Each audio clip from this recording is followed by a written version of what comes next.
Hola, bienvenidos a esta nueva sesión educativa como parte del curso de urgencias pediátricas Niños en Código Rojo. En esta oportunidad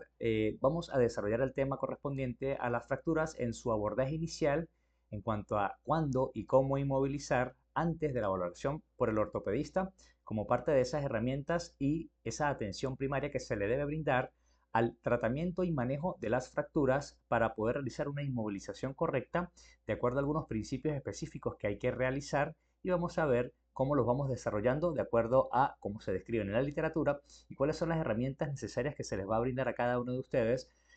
los diplomantes, para que puedan establecer esa atención primaria y manejo inicial antes de una valoración precisa por la especialidad de ortopedia y traumatología. Bien, yo soy el doctor Nelson Díaz, soy residente de traumatología y ortopedia del Hospital Central de San Cristóbal, Venezuela, y en esta oportunidad agradeciendo a Health Training Institute por esta colaboración, esta invitación para poder darles este tema, poder desarrollarlo de manera muy amena, brindándole herramientas necesarias para que puedan trabajar y poder tener este conocimiento inicial del manejo de cada una de estas herramientas específicas en el manejo de fracturas. Bien,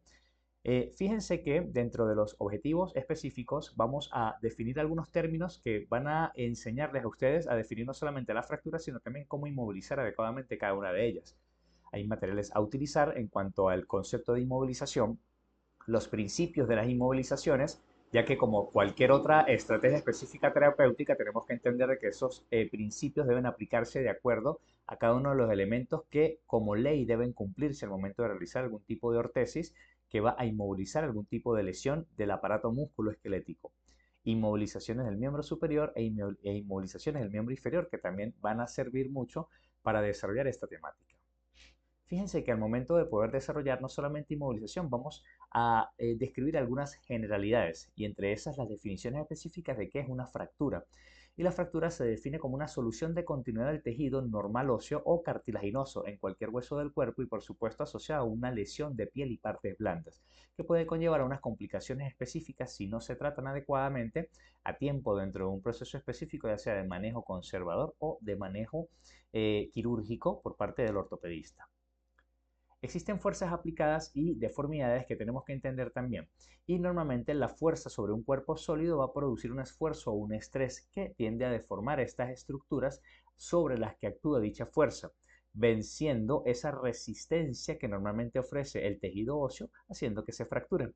De igual forma, el strain o la deformidad es la relación que existe entre una longitud final y longitud inicial tras la aplicación de una carga, es decir, al momento de aplicar una carga sobre un hueso, digamos, material o este tejido tiende a deformarse y a soportar dichas cargas y al momento de que se vence esa resistencia es cuando se produce realmente esa deformidad o fractura. Y por supuesto, la elasticidad es la capacidad que tiene un cuerpo de volver a su estado original después de que se le aplica una carga. Y el hueso tiene esa propiedad viscoelástica de poder soportar una carga, poder deformarse ante la carga y por supuesto una vez pasa la carga volver a su estado constitucional inicial. Y cualquier pérdida de la resistencia de esta viscoelasticidad del hueso va a hacer de que se fracture. Dentro de la clasificación de las fracturas, podemos entender que existen según su etiología, mecanismos de producción, según líneas divisoras o localización, el número de focos o fragmentos, el tipo de estabilidad, los desplazamientos y según también la lesión a los tegumentos o las partes blandas que tenemos que tener en consideración también al momento de poder generar algún tipo de actuación inicial en el manejo de estas fracturas. Dentro de la clasificación pueden ser de etiología traumática, pueden ser fracturas patológicas o pueden ser también por sobrecarga o uso de estrés. Bien, normalmente las traumáticas son por traumatismos directos, pueden ser de alta o baja energía, por fracturas patológicas en las cuales se definen como las fracturas que están manifestándose en un hueso previamente enfermo, como un hueso osteoporótico o un hueso que contenga, digamos, tumores. Y por supuesto la sobrecarga o el estrés, como las fracturas de Dutchlander, que son fracturas por estrés en exceso de caminata, o lo que llamamos la fractura del marchador.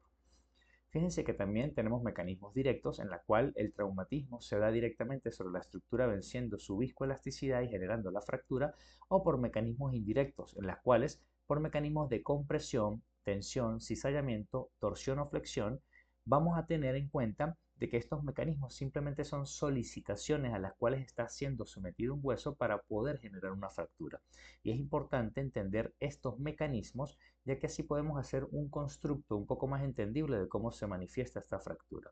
También podemos, de acuerdo a la línea divisoria, entender de que existen fracturas que pueden ser completas, en la cual todas las corticales están sometidas a ese trazo de fractura, o pueden ser fracturas incompletas, lo que denominábamos anteriormente como si fueran fisuras o fracturas incompletas en las cuales nada más está comprometida una de las corticales o algunos trazos específicos que nosotros normalmente podemos ver en pediatría como fracturas en tallo verde, en donde prácticamente son trazos unicorticales,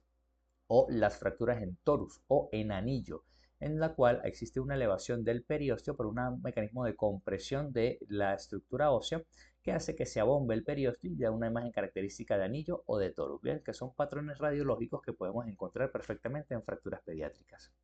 De igual forma, según su localización, las fracturas podemos encontrarlas en las epífisis, pueden ser fracturas metafisiarias o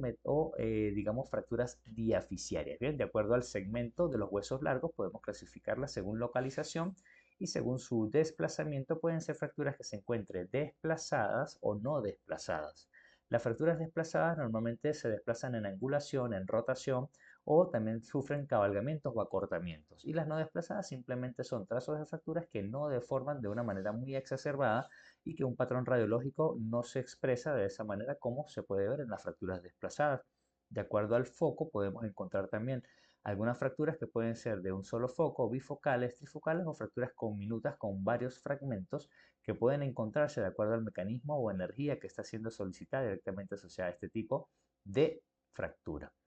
Y según el número de fragmentos puede ser con un solo fragmento, con dos fragmentos, tres fragmentos o también varios fragmentos, como se puede observar en esta fractura metafisiaria de tibia, en donde existen hasta cuatro fragmentos en las cuales hay una disociación metafisodiafisiaria. Fíjense también que de acuerdo a la estabilidad se pueden comportar como fracturas estables en las cuales no hay unos criterios de inestabilidad que puedan comprometer la articulación o que estén demasiado desplazadas como para determinar si es inestable, como esta fractura que podemos ver en el lado derecho de sus pantallas, donde podemos ver un gran desplazamiento con un trazo cizallante que compromete la articulación.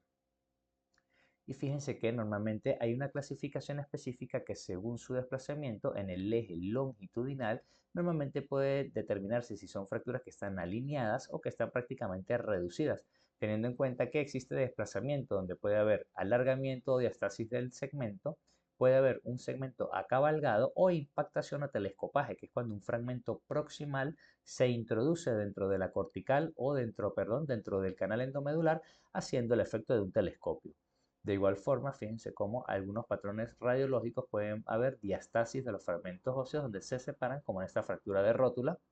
el acabalgamiento, en donde existe un acortamiento del eje longitudinal y pareciera que el fragmento proximal cabalga el fragmento distal. Y el telescopaje, como se explicó anteriormente, es como el fragmento proximal se introduce dentro del canal endomedular haciendo el efecto de un telescopio. Y eso es un telescopaje. Bien, fíjense que en el eje transversal vamos a tener también algunas alteraciones específicas, donde puede existir o no desplazamiento y donde puede haber por lo menos desplazamientos internos o externos del fragmento lateral o medial, o por ejemplo, de acuerdo a la proyección radiológica, podemos ver desplazamientos anteros posteriores de acuerdo a los fragmentos que estén totalmente trasladados, como en esta fractura supracondilia de húmero en un paciente pediátrico, en donde podemos ver desplazamientos hacia anterior con rotación de la paleta humeral y fíjense cómo se desplaza hacia lateral directamente relacionado en una proyección anteroposterior.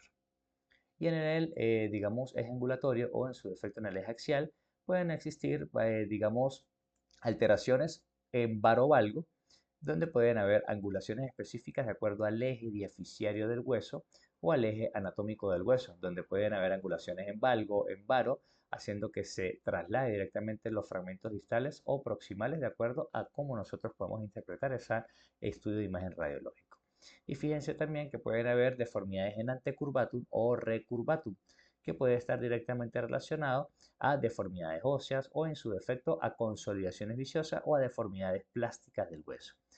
Entonces, fíjense que normalmente podemos encontrar varias alteraciones que están relacionadas directamente con la alteración de los ejes, angulaciones, deformidades angulares, que tenemos que identificar muy bien al momento de poder establecer el primer diagnóstico y entender también de que la clasificación no solamente en las fracturas existe para la parte ósea, sino también hay que tomar en cuenta las partes blandas. Para el ortopedista hoy en día, las partes blandas en este caso representan una gran vitalidad y de gran importancia al momento de poder hacer el tratamiento de las fracturas, ya que sin una adecuada o un adecuado manejo de las partes blandas no garantizamos una adecuada circulación o se garantiza la perfusión a través de los tejidos para que el proceso normal de consolidación ósea se pueda realizar. Y podemos establecer la clasificación de Techerne y Onster, en la cual a través de las fracturas cerradas podemos establecer algunas lesiones de partes blandas donde pueden estar ausentes o mínimas. Pueden haber abrasiones o contusiones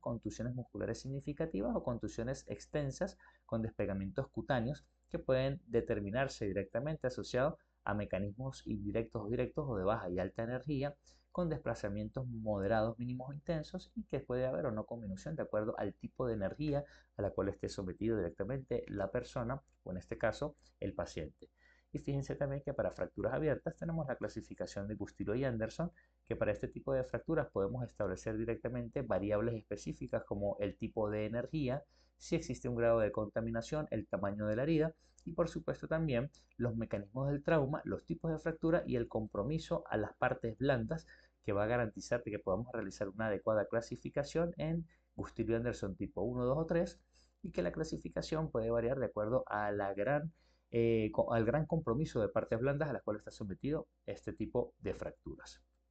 Para la clasificación de igual forma, debemos recordar de que existe la clasificación AO, establecida por Maurice Müller, en el cual es una clasificación alfanumérica que permite al ortopedista y al traumatólogo poder establecer ese código y a través de la codificación se puede reproducir y hacer de manera universal la clasificación de estas fracturas con una propiedad de que podemos clasificar y tratar de manera adecuada en cualquier parte del mundo de acuerdo al código AO. Recordando que esa clasificación AO, el tipo de fractura puede ser para clasificación de fracturas tanto articulares, fracturas metafisiarias o fracturas diafisiarias, donde se pueden establecer diversos códigos alfanuméricos, como por ejemplo en las epífisis con afectación de la articulación, donde los códigos alfanuméricos, recordando A es extraarticular, B articular parcial y C articular incompleto, pero completo. Y las diáfisis se pueden trabajar con trazos simples, en cuña o complejos de acuerdo a la codificación AO. Bien, fíjense por ejemplo en esta fractura. Es una fractura que se encuentra en la diáfisis del fémur. Y si se dan cuenta, la clasificación AO, como es una clasificación alfanumérica, cada uno de los huesos largos tiene una codificación numérica en la cual el primer número determina la localización del hueso, el segundo número nos va a determinar la ubicación específica en cuanto a la división de la diáfisis de ese hueso, la letra nos determina el trazo simple y el segundo número de la subclasificación o subgrupo nos va a determinar el tipo de trazo que está siendo sometido a ese hueso. El último subgrupo, que es la letra minúscula, nos determina en qué tercio de la diáfisis se está encontrando. En este caso, fíjense que es una fractura transversa en la diáfisis femoral en su tercio medio de la diáfisis. Por eso se clasifica como 3, que es fémur, 2, que es la diáfisis, A, que es un trazo simple, 3, que es un trazo simple transverso, y punto B, que se encuentra en el tercio medio de la diáfisis. Eso permite diagnosticar no solamente desde el punto de vista clínico radiológico, sino de igual forma poder establecer una codificación en la cual cualquier ortopedista a la cual se le ofrece este tipo de clasificación va a ver la imagen en su mente nada más tratándose de una clasificación que nosotros manejamos muy frecuentemente, sobre todo en posgrados que trabajan con clasificación AO. Bien, entonces, una vez establecido esta generalidad y toda esta teoría definitoria para poder entender cómo son los mecanismos de producción de las fracturas, cómo radiológicamente podemos observarlas en proyecciones anteroposteriores laterales o proyecciones especiales como proyecciones oblicuas, vamos a dar una definición específica de cómo tratarlas, iniciando con una terminología general que es la inmovilización. Cuando hablamos de inmovilizaciones, entendemos que es un procedimiento médico destinado a limitar el rango de movilidad de una extremidad o hueso que esté fracturado o en su defecto que tenga una lesión al aparato musculoesquelético y por supuesto inmovilizando las articulaciones vecinas que se encuentren directamente asociadas a este tipo de traumatismo o lesión, ya sea por fractura o por afectación de las partes blandas.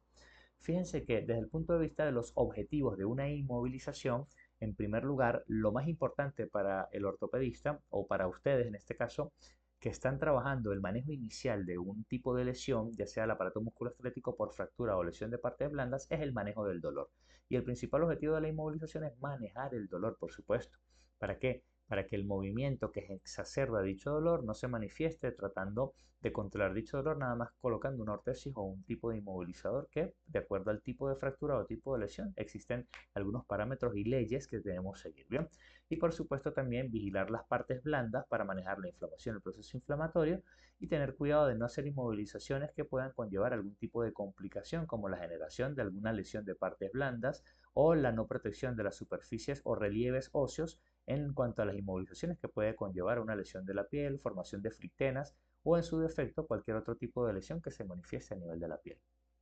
Fíjense que existen principios, ¿bien? Y esos principios están directamente relacionados de acuerdo al tipo de fractura, a la ubicación de la fractura y de dónde a dónde debemos realizar la inmovilización. Independientemente de cualquier tipo de paciente, en este caso pacientes pediátricos, los principios se aplican de igual forma. Y esos principios tienen que ver con las inmovilizaciones de acuerdo al tipo de fractura, como se mencionó anteriormente, y los límites en los cuales debemos cubrir con una inmovilización para poder generar estos principios. Y fíjense que estos principios, de acuerdo al tipo de inmovilización, tenemos que tener límites que son proximales o límites que son distales para poder cubrir no solamente la parte específica de esa inmovilización, sino de igual forma cubrir con los principios específicos que demanda cada una de las inmovilizaciones para el tratamiento de la fractura. Fíjense que dentro de los principios anteriormente mencionados y que dentro del punto de vista de la fractura siempre vamos a tener un límite, que va a ser un límite proximal y un límite distal. En este caso, de acuerdo al tipo de ferulización o de acuerdo al tipo de ortesis que se vaya a utilizar, debemos cumplir este principio que es un límite. Y siempre debemos tener en cuenta un principio que siempre aplicamos. Cuando son fracturas diaficiarias, debemos inmovilizar una articulación por arriba y una articulación por debajo. Y cuando son fracturas articulares, debemos inmovilizar una diáfisis por encima y una diáfisis por debajo del trazo de fractura. Por ejemplo, aquí tenemos una fractura de tibia y peroné que están en la diáfisis, sobre todo en el tercio medio. Como es una fractura diaficiaria, debemos establecer directamente la inmovilización asociada a inmovilizar la articulación por encima y la articulación por debajo. Como es la diáfisis tibial, debemos inmovilizar la rodilla y el tobillo. Y eso se logra realizando una ferulización con una férula inguinopédica. Esa ferulización inguinopédica cubre la parte de la rodilla y del tobillo, realizando los límites específicos que son en el pliegue glúteo inferior hasta la articulación metatarsofalángica. Eso me permite a mí inmovilizar en una posición funcional la rodilla y el tobillo para que el trazo de fractura no se movilice producto de las fuerzas deformantes. De igual forma, por ejemplo, para una fractura de rótula, no es necesario inmovilizar hasta el pie, ya que debemos dejar en extensión total la articulación y es más que justo y necesario poder establecer esta inmovilización siguiendo los principios de los límites, como por ejemplo el pliegue glúteo inferior hasta 2 centímetros por encima de la región maleolar. Y eso es más que suficiente para este tipo de fracturas como las fracturas de rótula, en la cual necesito simplemente realizar una extensión máxima para que la fuerza deformante del tendón del cuádriceps no siga diastazando más ese fragmento, dejándolo en una posición de extensión. Existe otro principio, además de cumplir con los límites de la ferulización, que son los tercios en los cuales se va a cubrir totalmente la circunferencia del miembro a inmovilizar y por supuesto el número de capas en los cuales se va a establecer directamente relacionado con la ferulización para utilización del yeso, que en este caso es lo que utilizamos para realizar la ortesis o la inmovilización. Uno de los principios es que cada una de las inmovilizaciones para miembro superior e inferior debe cubrir al menos 2/3 de la circunferencia del miembro, tratando de realizar un buen dosaje de cada una de estas estructuras para cubrir esos 2/3 de la circunferencia del miembro. Y que, por ejemplo, para efectos específicos de miembros superiores y miembros inferiores, va a variar el número de capas, entendiendo que para miembros superiores puede ir de 12 a 14 capas de yeso para poder establecer una ferulización y para miembros inferiores de 14 a 16 capas. Entonces fíjense que ya tenemos dos principios, cumplir con los límites de la férula o de la ortesis y por supuesto generar el número de capas adecuada y que cubra 2/3 de la circunferencia de cada uno de los miembros que queramos inmovilizar. Otra de las condiciones es realizar una inmovilización adecuada de acuerdo a la posición funcional de cada articulación. Y esas posiciones funcionales, por ejemplo, en el codo, una inmovilización debe generar una flexión a 90 grados del codo, la muñeca con una dorsiflexión de 30 grados, las articulaciones metacarpofalángicas deben estar a 90 grados, las interfalángicas con una leve extensión, la rodilla siempre debe quedar en una flexión de 10 grados, a excepción cuando existen lesiones a nivel del tendón rotuliano o en su defecto a nivel de fracturas de rótula. Y el tobillo siempre debe quedar en una posición de 90 grados y siempre evitar la posición de equino, ya que esto puede, digamos, lesionar o tener complicaciones en el plafón tibial, generando complicaciones específicas como la artrosis del tobillo. Bien. Los materiales que debemos utilizar normalmente para realizar este tipo de inmovilizaciones están directamente relacionados con lo que frecuentemente utilizamos en una sala de yeso, como el yeso, ya sea yeso con capas o yeso París, normalmente con diversas marcas comerciales que de acuerdo a cada una de las empresas que son proveedoras de este tipo de materiales, pues tienen una calidad mayor o una calidad menor, con un tiempo de fraguado que normalmente va de 1 minuto, 3 minutos, 5 minutos, de acuerdo al tipo de material que utilicemos y también la temperatura del agua. Recuerden que el yeso funciona como un material que a través de un proceso exotérmico libera calor y por supuesto al momento de que va secando esa humedad que genera al momento de hidratar esta estructura, pues va fraguando y generando una composición más endurecida que se va acomodando o amoldando de acuerdo a la forma que le demos, adosando esta estructura al miembro superior e inferior. Otra de las estructuras u otro de los materiales, perdón, que vamos a utilizar es, por ejemplo, la guata, que es el vendaje algodonado que utilizamos para proteger las partes blandas y los relieves óseos, las vendas, que nos va a servir para realizar un vendaje de contención directamente a través del adosaje de la férula al miembro que queremos inmovilizar, y siempre está de más tener una faina que nos permita tener agua tibia, agua caliente o agua fría de acuerdo al tiempo que queramos utilizar y el tiempo de fraguado que queremos para cada una de las inmovilizaciones. Bien, entonces, una vez entendiendo cada una de las diversas posturas específicamente en cuanto a los principios de inmovilización, teniendo en cuenta los límites, teniendo en cuenta los principios de inmovilización en posición funcional de las articulaciones, de igual forma teniendo en cuenta los tercios que debemos cubrir en la circunferencia y por supuesto el número de capas de yeso que debemos utilizar en cada uno de los miembros a inmovilizar, vamos a ver cuáles son los tipos de fracturas y cuáles son los diversos tipos de ortesis que podemos utilizar para el manejo de las mismas. ¿Bien? Comenzando como por ejemplo el vendaje en 8 o corrector de postura. Los vendajes en 8 o los correctores de postura se utilizan más que todo para realizar la inmovilización en el caso de fracturas de clavícula. Fíjense que en esta proyección anteroposterior de tórax, en la cual podemos observar en un plano óseo una fractura de clavícula derecha, con un tercer fragmento que por supuesto está desplazado. Nosotros normalmente en el servicio o mi escuela formadora no trata estas fracturas de manera quirúrgica muy habitualmente. Normalmente le damos el chance de que puedan consolidar de una manera conservadora a través de la utilización de este tipo de ortesis en la cual se utiliza para poder realizar una retracción de la escapular hacia atrás y por supuesto se genera una, digamos, posición funcional en la cual se corrige la postura, generando una tracción específica a nivel del fragmento clavicular que está afectado y generando, digamos, una longitud o una ganancia en la longitud de la fractura para que le demos chance a esta fractura de pegar o de consolidar, como es el término adecuado.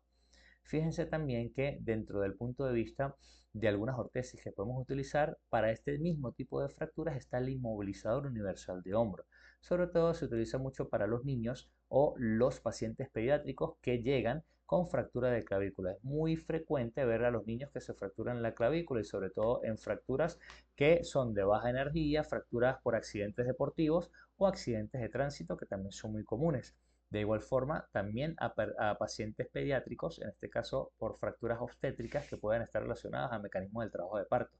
Sin embargo, el inmovilizador universal de hombro, como pueden observar, el objetivo es generar una inmovilización a través de este inmovilizador que genera una limitación funcional a la abducción y a la rotación externa que puede comprometer totalmente la movilización a través de las fuerzas deformantes de esta fractura de clavícula, ¿vio? Y fíjense que también podemos utilizarla en algunas fracturas como las fracturas de húmero o también en las luxaciones glenohumerales. Cuando existen este tipo de fracturas, por ejemplo, fracturas en el extremo proximal con compromiso articular y con pérdida de la congruencia articular o luxaciones glenohumerales, se utiliza este tipo de ortesis también, el inmovilizador universal de hombro. De esta manera prevenimos que las fuerzas deformantes actúen directamente sobre el desplazamiento de estas estructuras y genere una mayor complicación, sobre todo asociado a este tipo de lesiones.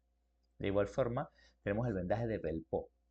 El vendaje de Belpo se puede utilizar como una herramienta de solución en atención primaria en salud, en las cuales podemos realizar un vendaje específico que envuelve directamente desde la posición, desde el hombro, pasando por el tórax y dejando la inmovilización, digamos en un término muy coloquial, atrapado el brazo en este vendaje que nos permite realizar una inmovilización parcial para evitar esa abducción y rotación externa que pueda deformar aún más la fractura y complicarla para que desde el punto de vista quirúrgico sea un poco más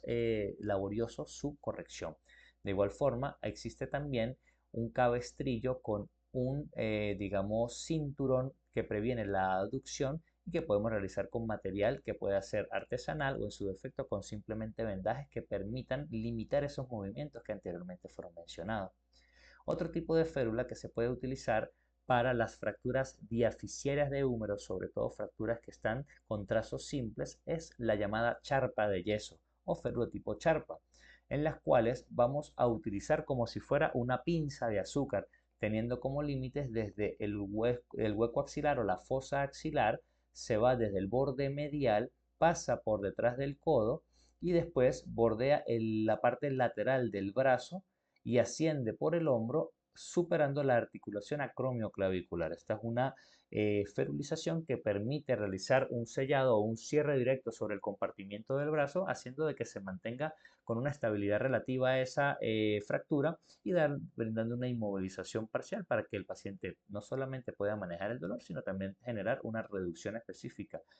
Y por supuesto, en pacientes pediátricos podemos utilizar no solamente la charpa, sino también el mismo vendaje de Belpo o en su defecto cabestrillos con un inmovilizador universal de hombro o un cinturón que prevenga la abducción del hombro. Y fíjense que para otro tipo de fracturas como fracturas pediátricas de húmero, que pueden ser muy frecuentes, sobre todo asociados al mecanismo de trabajo de parto, a maltrato infantil, por supuesto también tenemos esas directrices en la cual lo que se logra es simplemente inmovilizar con un vendaje de Belpo y a través de la pijamita del bebé o en su defecto la ropita que se le coloca normalmente a este tipo de pacientes, puede generar un mecanismo de contención en la cual se va a limitar no solamente la abducción, sino la rotación externa y que ese huesito que está totalmente fracturado nos dé chance de manejarlo de manera conservadora para que cumpla todos sus procesos de consolidación ósea.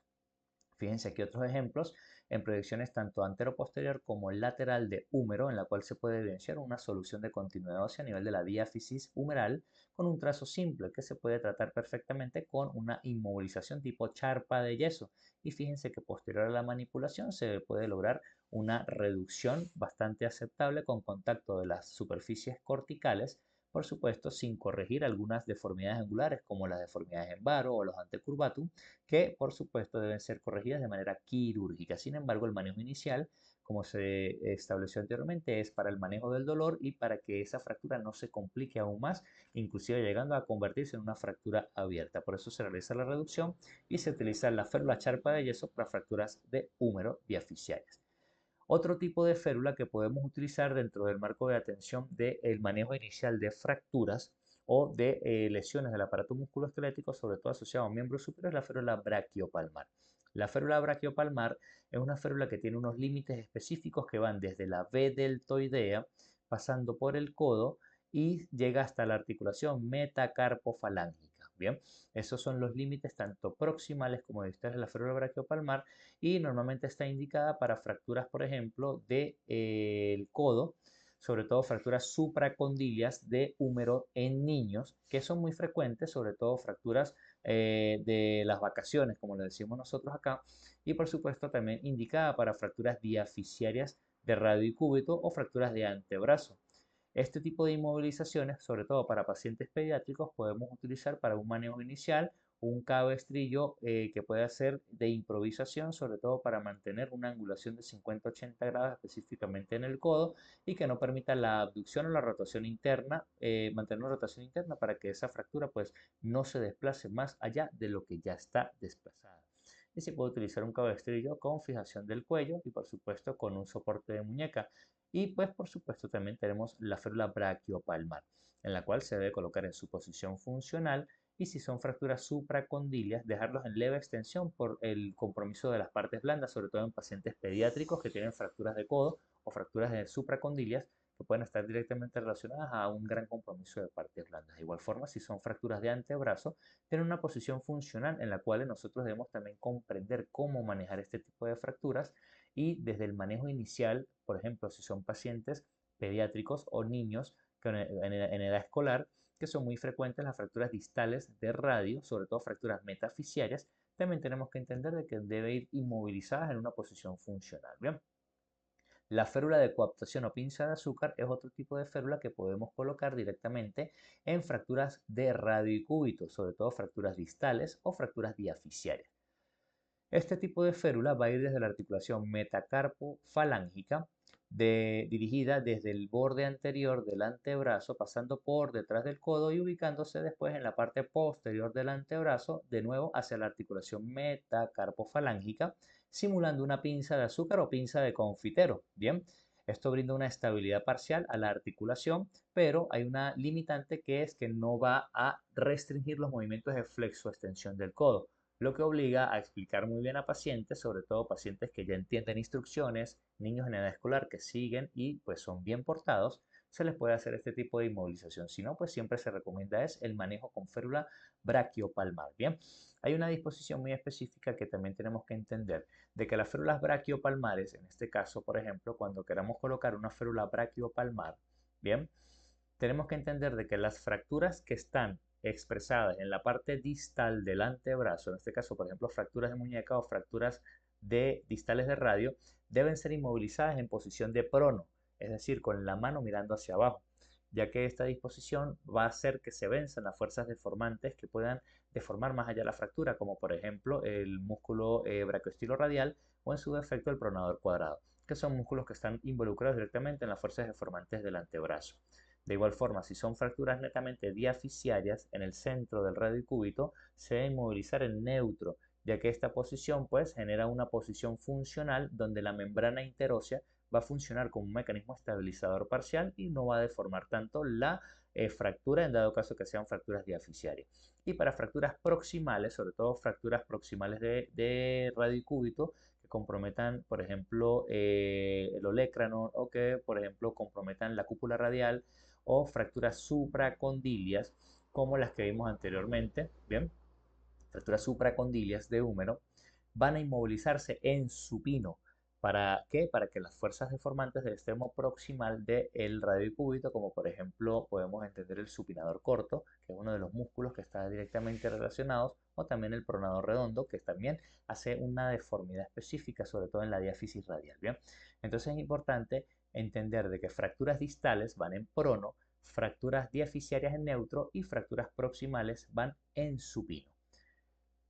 Bien, fíjense también este tipo de fracturas que son metafisiarias, sobre todo en los pacientes pediátricos. Fíjense que vamos a tener una fractura metafisiaria tanto de radio y cúbito que están desplazadas totalmente y posterior a una utilización específica en cuanto al manejo con férula brachiopalmar y un cabestrillo podemos manejar este tipo de lesiones sin ningún tipo de eventualidad, por supuesto, una vez realizando la reducción. Y si no tenemos entrenamiento para realizar reducciones incruentas en el área de emergencia, pues simplemente con esta inmovilización es más que suficiente para brindarle una estabilidad y manejo del dolor al paciente hasta que el ortopedista pueda realizar la reducción y colocación ya sea de un yeso o manejo quirúrgico de acuerdo si tienen los criterios.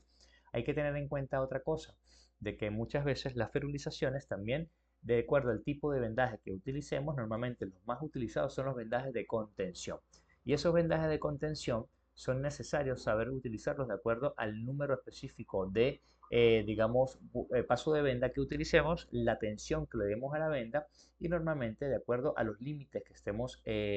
utilizando al momento de aplicar dicho vendaje. Otro de los principios que tenemos que tener en cuenta es que los vendajes de contención se hacen de distal a proximal, promoviendo la circulación y un manejo específico del edema y manejo del dolor. Una vez adosamos la ferulización, se hace un vendaje de distal a proximal con 50% de tensión de la venda y un 50% de deslizamiento de la misma, tratando de que ese paso de venda sea de un 50%.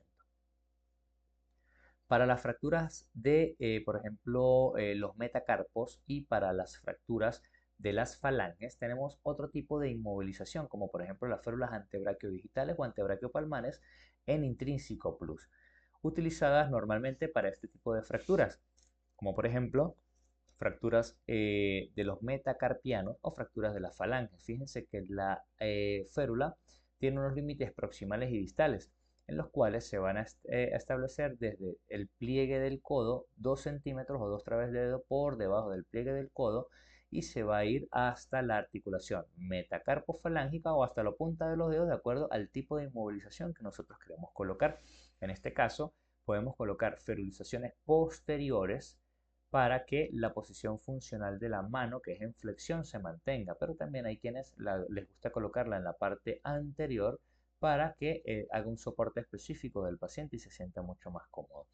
Fíjense también que el manejo de la fractura del metacarpo puede ser utilizada con este tipo de ferulización posterior a la reducción y por supuesto también están las ferulizaciones como las sindactilias, en las cuales a través de utilización de adhesivo o cintas se puede utilizar la ferulización del dedo afectado con el dedo que se encuentra totalmente funcional. El dedo funcional le sirve al dedo afectado para que se ferulice y se hace una sindactilización de la lesión para que le sirva de férula el dedo sano al dedo que está totalmente fracturado. Y fíjense cómo este tipo de fracturas, como por ejemplo fracturas en el F1 o la falange proximal de este dedito,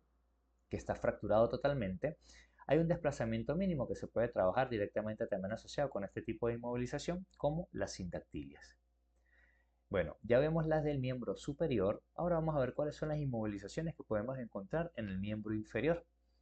Existen normalmente inmovilizaciones que son indispensables, sobre todo en pacientes que están siendo manejados por fracturas de pelvis. Las fracturas de pelvis son fracturas que se expresan directamente por mecanismos de alta energía y esos mecanismos de alta energía nos lleva a sospechar de que todo paciente politraumatizado o todo paciente que llega en contexto de accidente de tránsito pueda tener una lesión del anillo pélvico o unas lesiones específicas en la pelvis. Para eso es importante realizar el diagnóstico clínico y por supuesto hacer la valoración inicial en emergencia del paciente para saber cuál es su estado hemodinámico, para revisar también cuáles son sus condiciones generales y si existe una inestabilidad pélvica con signos clínicos específicos. Sin embargo, una vez realizado el diagnóstico o la sospecha por el mecanismo de traumatismo de alta energía, debemos sospechar eso y debemos colocar una cincha pélvica. ¿Bien? La cincha pélvica, sobre todo en este tipo de fracturas, donde existe una diastasis de la sínfisis del pubis por mecanismos anteroposteriores que puedan abrir como en una lesión del libro abierto la pelvis, es indispensable colocar esa cincha pélvica, ya que la cincha pélvica nos va a permitir realizar un cierre parcial para poder estabilizar el anillo anterior o posterior de acuerdo al tipo de lesión que obtengamos. Bien, la cincha pélvica tiene una forma específica de poder colocarse. Normalmente ubicamos si tienen la cincha específicamente en su hospital o en su medio rural o en su defecto en su institución de salud. Debemos tener una cincha pélvica en la cual va colocada justamente a nivel de los trocánter mayor. Uno ubica a nivel percutáneo el trocánter mayor tanto del lado derecho e izquierdo y en una línea divisoria o en este caso una línea recta que comunique ambos trocánter. Bien, en esa línea imaginaria entre el trocánter y trocánter es donde va a ir ubicada la cincha, en la cual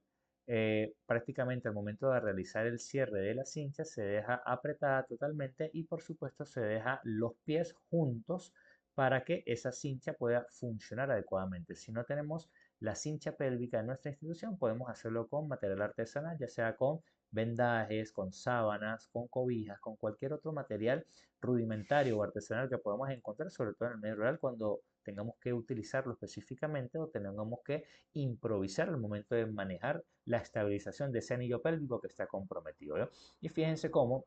al momento de realizar la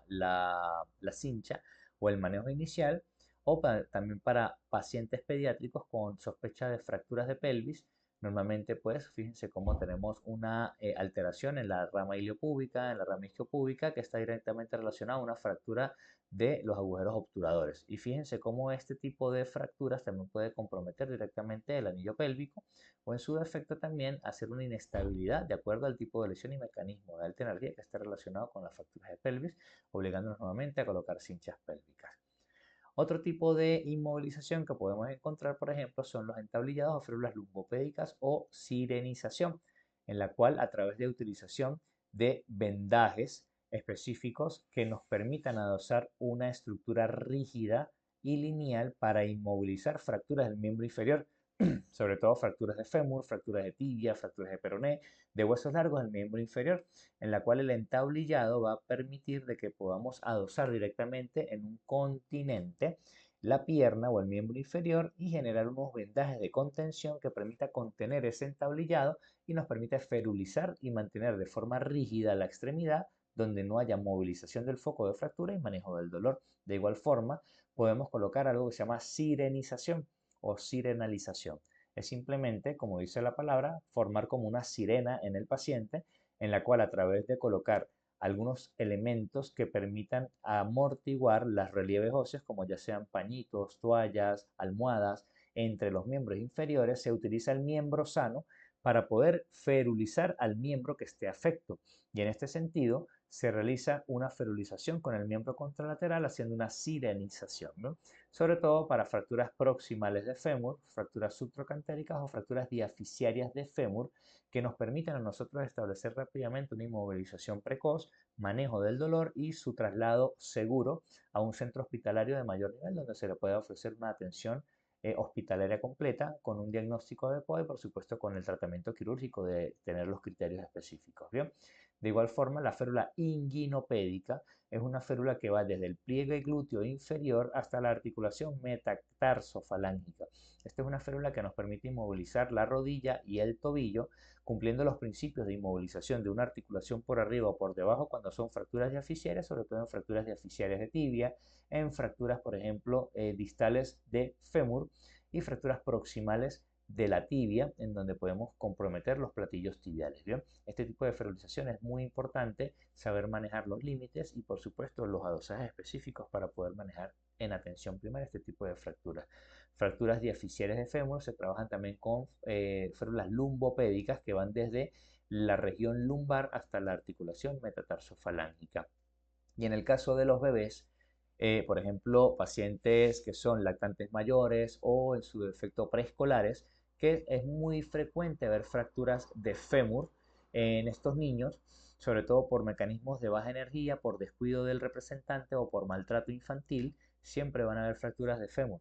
Y por supuesto se le puede colocar sus arneses, el arnés de Pavlik, que puede estar asociado directamente también para el manejo de la displasia del desarrollo de la cadera o en su efecto fracturas diaficiarias que no estén desplazadas o fracturas que están incompletas. Y normalmente se describe el uso de la espica de yeso, ya sea a una pierna o a dos piernas o con los dos miembros inferiores, en las cuales las zonas de seguridad desde la parte desde el abdomen se le realiza el enyesado para hacer la inmovilización específica del manejo. Esto ya es prácticamente el manejo directo por el ortopedista para realizar el manejo conservador y definitivo de la fractura diaficiaria de fémur en el paciente pediátrico.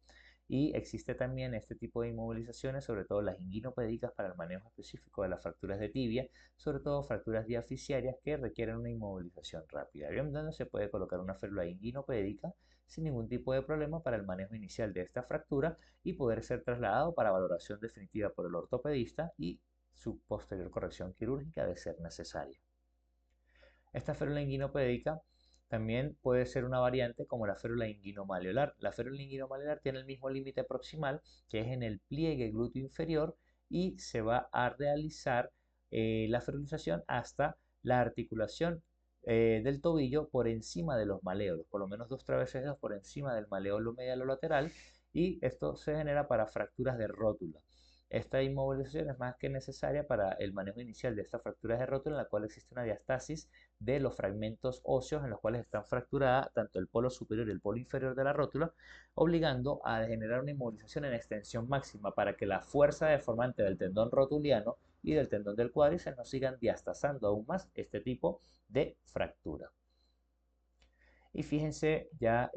para el manejo de las ferulizaciones específicas, sobre todo la férula suropédica y de coaptación o de tobillo, siempre se van a utilizar para fracturas de tobillo o para lesiones específicas, sobre todo si son surodigitales para el manejo de fracturas del medio pie o del antepié. Recordando siempre de que esta ferulización nos va a permitir realizar un dosaje posterior